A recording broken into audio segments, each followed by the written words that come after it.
Բիզնես խլելը բոլորի համար ազդակ է, որ այս երկրում որևէ բիզնես պաշտպանված չէ։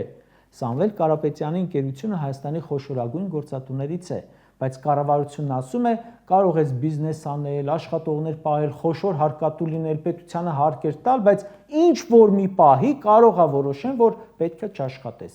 Քո բիզնեսը իմն է։ Հաջորդ մեկը, որ որոշել էր Հայաստանում ներդրում անել, կապ չունի, այստեղից թե դրսից, նույն վտանգի տակ նաև իր գումարն է ու ինքը դա հասկանում է։